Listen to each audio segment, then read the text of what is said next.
பல யுகங்களுக்கு முன் ஸ்ரீராமர் ராவணனை வதம் செய்த பின் ஹனுமனிடம் ராமேஸ்வரத்தில் ஒரு சுயம்பு லிங்கத்தை நிறுவ வேண்டும் என்று கூறி காசியிலிருந்து ஒரு சுயம்பு லிங்கத்தை எடுத்து கொண்டு வரும்படி கட்டளையிடுகிறார். காசியை நோக்கி ஹனுமன் வரும் பொழுது அவருடைய கண்களில் பல ஆயிரக்கணக்கான லிங்கங்கள் தென்பட அதை பார்த்து குழம்பி போகிறார். சுயம்பு லிங்கத்தின் சக்தி பிரவாகம் அதிகமாக இருக்கும் என்பதால் அதை காசி முழுவதும் தேடி அலைந்தார். அப்பொழுது கருடன் அவருக்கு உதவி செய்ய முன்வருகிறார்.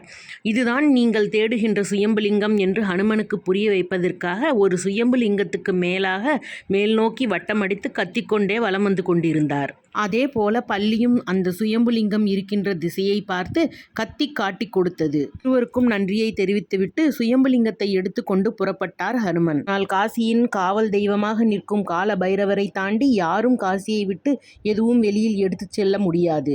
ஆனால் ஹனுமனோ தன்னுடைய எஜமானர் ஸ்ரீராமருடைய கட்டளைப்படி சுயம்புலிங்கத்தை எப்படியாவது கொண்டு சென்று விட வேண்டும் என்று எடுத்து செல்கிறார். அப்போது இருவருக்கும் சண்டை முற்றுகிறது. இருவருக்குமே கோபமும் ரௌத்திரமும் கட்டுக்கடங்காமல் போக தேவலோகத்தினர் கால பைரவரிடம் சுயம்புலிங்கத்தை எடுத்துச் செல்ல வழிவகுக்க வேண்டும் என்று கேட்டுக்கொண்டனர். ஹனுமனின் விசுவாசத்தை புரிந்து கொண்ட காலபைரவர் லிங்கத்தை எடுத்துச் செல்வதற்காக அனுமதியையும் கொடுத்தார். தன்னுடைய அனுமதியின்றி எடுத்துச் சென்றதற்காக மட்டுமே தான் சண்டையிட்டதாக தெரிவித்தார். அத்தோடு சுயம்புலிங்கத்தை ராமேஸ்வரத்தில் பிரதிஷ்டை செய்வதற்காகவும் ஹனுமனை அனுப்பி வைத்தார். அதே சமயம் தன்னுடைய அனுமதியின்றி லிங்கத்தை காட்டி கொடுத்ததற்காக கருடனுக்கும் பல்லிக்கும் இந்த வாரணாசியில் எங்கும் நீங்கள் இருவரும் இருக்கக்கூடாது என்று சாபம் கொடுத்தார். அதனால்தான் வாரணாசியில் எப்போதும் கருடனும் பல்லியும் இருப்பதில்லை.